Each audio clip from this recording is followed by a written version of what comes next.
This is the iPhone 15 Pro, and I'm going to show you how you can take really cool product photos just using your iPhone. Now, the key ingredients to a really nice photo are 3 things. 1, lighting. 2, styling, and 3, editing. So let's go behind the scenes on our first scene and I'll give you a tour of the setup. For this scene, I'm using a 3-light setup and I'm using continuous lighting. Now, if you're using a mobile phone, you cannot use strobes. It's not going to work. You need to use continuous lights. So we have a Godox VL300, which is my key light. And I don't have a softbox or modifier or anything on at the moment. I'm not sure whether I want that hard light look or something softer. We can tweak. And on the left side here, we have a newer LED RGB light, and it's just on CCT mode, which is normal mode, at 5600 Kelvin. 5600 Kelvin mimics natural daylight. You can make your scene warmer by increasing that. You can make it cooler by decreasing that. But 5600 Kelvin it's a good point. And then we have our backlight, which is going to give a glow behind our products. And I'm just using another newer LED RGB light. Now for our backdrops, we're using the Propsyland pink backdrops. And I have an acrylic sheet on the surface because that's going to give the surface that like reflective look. I just really enjoy that look, which is why we're doing it. So let's style our scene, and then we're going to use this guy to take the photo. So for our products, we are using the High Smile toothpaste. They're just really fun products, and I actually genuinely love them. And we are going to do a very simple scene where I'm just going to style them in like a triangle shape, because there's 5 products, so it works perfectly. Like so. I'm gonna make sure all the nozzles are facing the same way as well, and that there's even gaps between each product. Pink is gonna be at the front because we're using pink backdrops. So I think that's fitting. That is looking good. Make sure all the labels are center.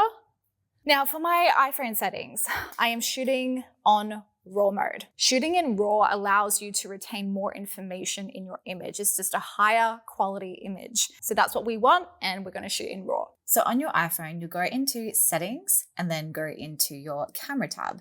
You'll then want to go to formats, and where we have Pro RAW and resolution control, we want to enable that. We can also choose Pro RAW Max up to 48 megapixels. Now, in terms of taking the photo, we're not going to shoot like this, right? Where our camera is up here. We're actually going to shoot like this because we want a really beautiful hero shot with these products. So we're just gonna flip that around. Now I'm gonna shoot at 2 different focal lengths. Okay, so we're gonna have our camera mode on 1 times, just the normal mode here. And I'm just gonna place it just like that, looking up at the products. So we're gonna take this photo first, and we're just gonna see what it's looking like. I think I am gonna need to amend my lighting because we've got a little bit of a dark shadow on these products here, which I'm not sure that I like. So let's amend our lighting first, and then we're gonna take that shot. Okay, so I think that's looking a little better. Now I'm just gonna line up my phone. All right, that's looking good to me there. So I'm gonna take that shot. Okay, and now we're gonna go to 2 times. So we're gonna change our focal length. And now I get to pull back a little bit. So I think that's looking good about there. We're gonna take that shot. Okay, now I'm going to experiment with a softer look for my products, and I've just put some diffusion paper in front of my key light. So all this is doing is it's taking away that hard light look, and we're going for a soft look. So let's see how this turns out. I'm gonna have both options to play with in post-production. Okay, so I just changed the newer lights to RGB to give this scene some color and see if it's gonna make it any more interesting. So I have turned the backlight onto pink, which is giving the background a bit more of that pink saturation. And then for our RGB light on the left, I've changed it to, I don't know, it's kind of like it's yellow.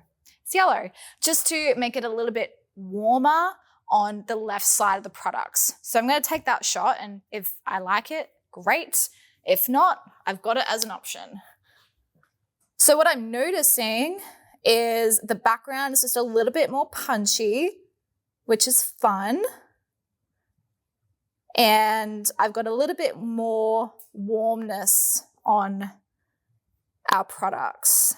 All right, we have that shot. So we've dialed in our lighting. This scene is very simple. This is a very simple scene. So if you have multiple products that like look the same, maybe they're different flavors, or maybe you just have the same product, but you've got 5 of them, this is a really cool scene to do. And it's very, very easy. So the next step from here is to go into post-production and edit the photo, because this is what is going to help you elevate your product photography even more. So here's the first final image. This is shot at 2 times using hard light. The image on the left is the raw photo, completely unedited, and the photo on the right is my Photoshop magic. Then we have a slightly different style where, again, it's shot at 2 times, but we're using diffusion and we've turned on some pink lighting. So you can really see that difference.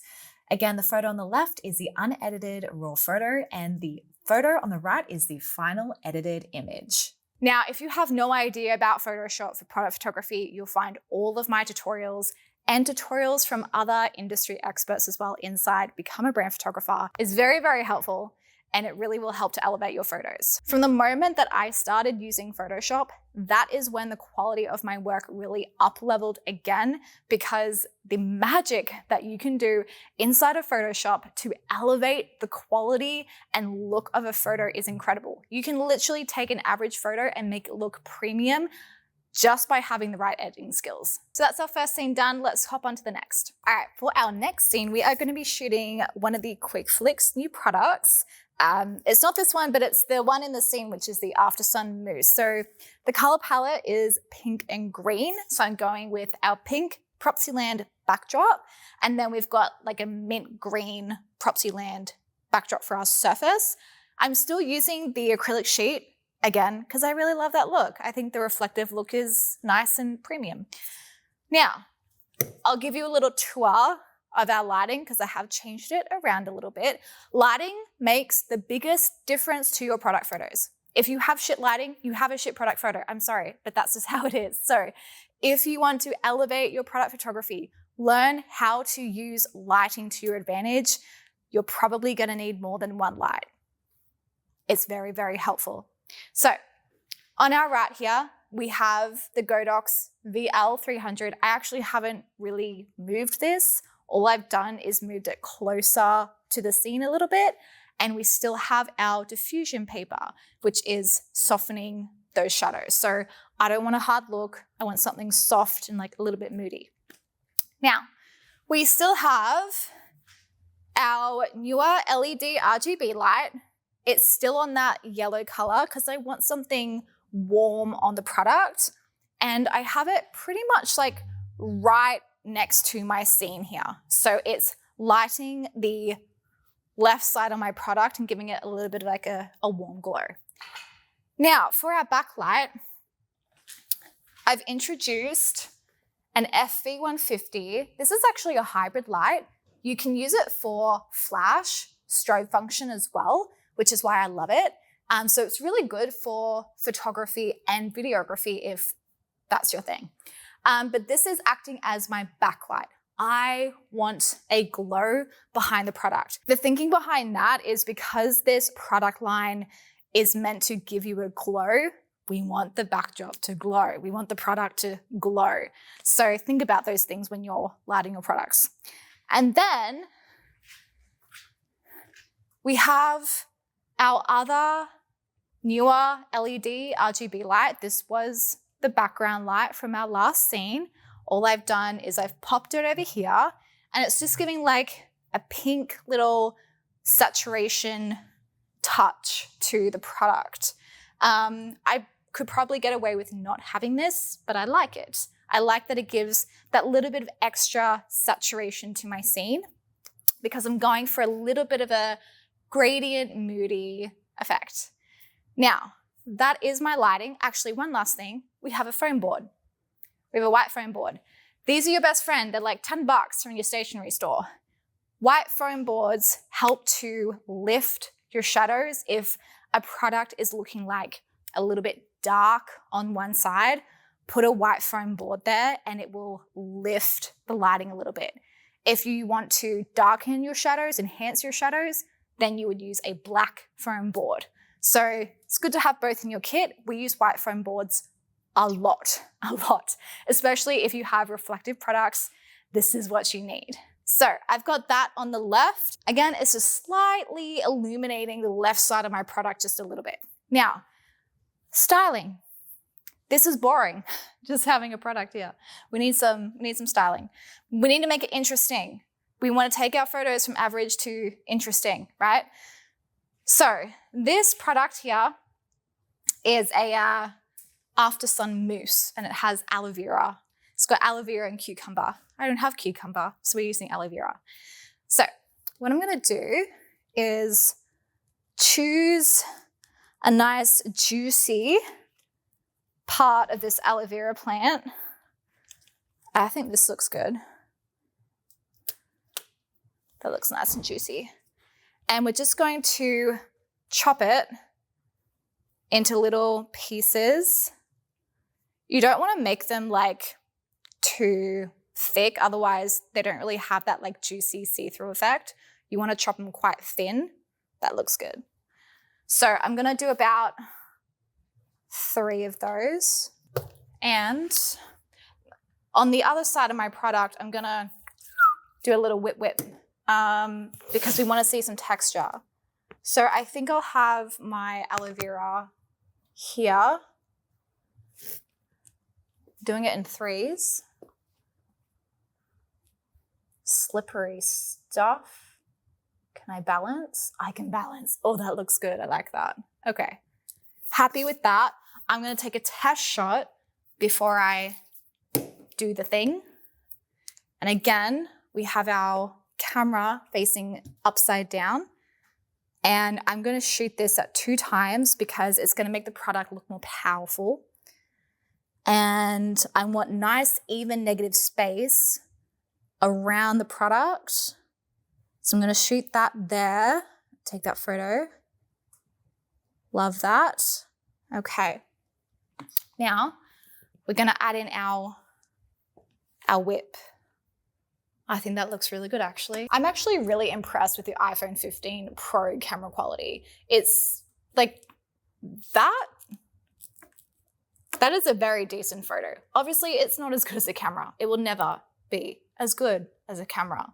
And if you are doing professional commercial product photography, please use a camera. This is not professional commercial grade, I'm sorry. But if you are wanting to take photos of your own products, maybe you want to like double in product photography and you're not really sure whether it's something that you love, but you want to give it a go before you invest in a camera, this is great. This is perfect to see if you love it or not. So let's put this in. Give it a little shake. Okay.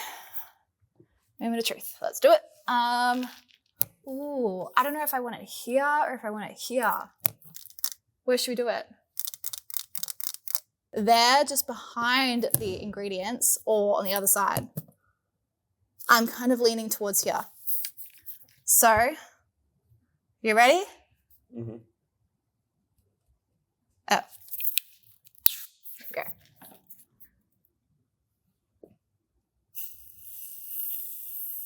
Oh, it's so satisfying. I think I fucked it. I fucked it. Let's just take that quickly. Oh my gosh. I think we're going to have to do that again. That was terrible. That was absolutely terrible. It's like falling. Oh. No, we're doing that again. We're doing it again. I would be a terrible cake decorator, I'll tell you what. All right.